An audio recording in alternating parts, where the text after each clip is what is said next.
क्या कभी सोचा है कि हमारे शरीर की हर कोशिका के अंदर एक घड़ी चल रही है, एक अदृश्य घड़ी जो चुपचाप टिक टिक कर रही है और ये तय कर रही है कि वो कोशिका कब तक जिंदा रहेगी। आज हम इसी घड़ी के पीछे छिपे रहस्य को जानने की कोशिश करेंगे। ये एक बहुत ही बुनियादी सवाल है ना? कि हमारी कोशिकाएं हमेशा के लिए क्यों नहीं जीती? आखिर उम्र बढ़ने की इस प्रक्रिया के पीछे का राज क्या है?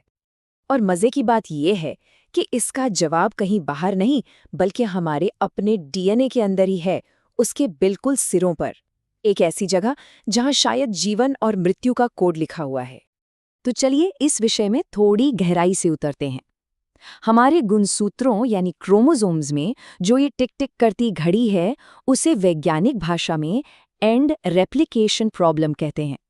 चलिए समझते हैं कि ये है क्या। हमारे हर क्रोमोसोम के सिरे पर एक सुरक्षा कवच होता है जिसे कहते हैं टीलोमियर। इसको समझने का सबसे आसान तरीका है जूते के फीते का उदाहरण। जैसे फीते के आखिर में प्लास्टिक की टिप होती है जो उसे खुलने या बिखरने से बचाती है, ठीक वैसे ही टीलोमियर हमारे डीएनए को सुरक्षित रखता है। अब यहाँ थोड़ा ध्यान देने की जरूरत है।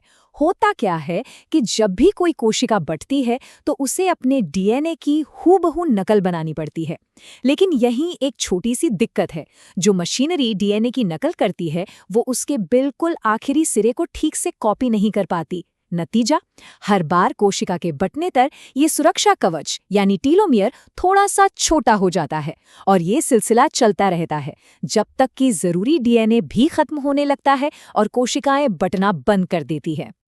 लेकिन कहानी यहीं खत्म नहीं होती। प्रकृति के पास इस टिक टिक करती घड़ी का एक तोड़ भी है और उस तोड़ का नाम है टेलोमेरेज।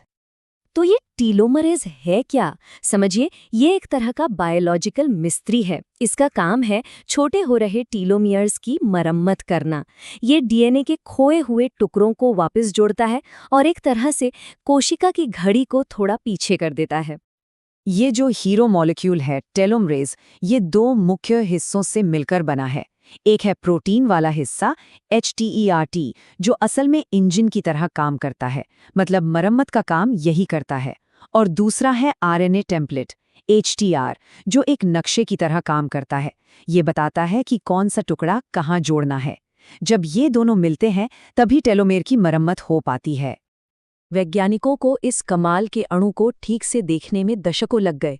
और जरा देखिए कि टेक्नोलॉजी ने कैसे सब कुछ बदल दिया।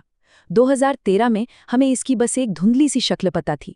2018 तक तस्वीर थोड़ी साफ हुई और फिर 2021 तक आते आते बूम, हम इसे एटम दर एटम परमाणु स्तर पर देख सकते थे। ये सिर्फ एक साफ तस्वीर नहीं है, ये इस मशीन के काम करने का राज खोलती है। और ये स्लाइड तो बस कमाल है। देखिए, बाईं तरफ है 2013 की तस्वीर, एक धुंधला सा धब्बा, और दाईं तरफ 2021 की अविश्वसनीय रूप से डिटेल्ड तस्वीर। फर्क साफ है ना? ये क्रायो इलेक्ट्रॉन माइक्रोस्कोपी की ताकत है जिसने हमें बायोलॉजी को एक बिल्कुल नए नजरिए से देखने की शक्ति दी है। तो इस जबरदस्त डिटेल का फायदा क्या हुआ? फायदा ये हुआ कि अब हमारे पास मानव टेलोमरेज का पहला एटॉमिक मॉडल है। ये कोई साधारण चीज नहीं है, ये 12 प्रोटीन हिस्सों और RNA से बनी एक जटिल मशीन है। अब जब वैज्ञानिक इसे इतने विस्तार से देख सकते हैं तो वो ठीक से समझ सकते हैं कि ये काम कैसे करती है और शायद ऐसी दवाएं बना सकते हैं जो उम्र से जुड़ी बीमारियों से लड़ने में मदद करें। लेकिन जैसा कि हर कहानी में होता है, तब क्या होता है जब ये अद्भुत सिस्टम खराब हो जाता है या टूट जाता है? इसका इंसानी सेहत पर क्या असर पड़ता है? देखिए, जब तक टेलोमियर्स ठीक ठाक हैं, हमारे शरीर के वो हिस्से जो लगातार नए बनते रहते हैं, जैसे त्वचा और खून, उनमें सब बढ़िया चलता है। लेकिन जैसे ही ये टेलोमियर्स बहुत ज़्यादा छोटे होने लगते हैं, प्रॉब्लम शुरू हो जाती है। कोशिकाएं समय से पहले बूढ़ी होने लगती हैं और अपना काम ठीक से नहीं कर पाती। और ये सिर्फ कोई थ्योरी नहीं है, इसका असल जिंदगी में बहुत दुखद असर होता है। इससे कई गंभीर बीमारियां हो सकती हैं, जैसे डिस्केरेटोसिस कंजेनिटा, एक दुर्लभ बीमारी जिसमें शरीर बहुत जल्दी बूढ़ा होने लगता है, या फिर इडियोपैथिक पल्मोनरी फाइब्रोसिस, जो फेफड़ों की एक जानलेवा बीमारी है। यहाँ तक कि बोन मैरो फेलियर के कुछ मामले भी इसी से जुड़े हैं। अब कहानी में एक बहुत ही चालाक विलन की एंट्री होती है। एक ऐसा परजीवी जिसने हमारे शरीर की इसी टीलोमेर बायोलॉजी को हैक कर लिया है अपने फायदे के लिए। मिलिए ट्रिपैनोसोमा ब्रूसी से। ये वो परजीवी है जो अफ्रीकन स्लीपिंग सिकनेस नाम की खतरनाक बीमारी फैलाता है, और इसकी सबसे बड़ी खासियत ये है कि ये हमारे इम्यून सिस्टम यानी शरीर की रक्षा प्रणाली को लगातार चकमा देता रहता है। तो ये परजीवी करता क्या है? ये बहुत शातिर है। सोचिए, इसने अपनी सतह पर एक जैकेट पहनी है, जैकेट ए। हमारा इम्यून सिस्टम इसे पहचानता है और उस पर हमला करने की तैयारी करता है। लेकिन जैसे ही इम्यून सिस्टम हमला करने वाला होता है, ये परजीवी फौरन अपने टीलोमेयर के पास रखे एक दूसरे जीन से जैकेट बी पहन लेता है। बेचारा इम्यून सिस्टम कंफ्यूज हो जाता है और उसे सब कुछ फिर से शुरू करना पड़ता है।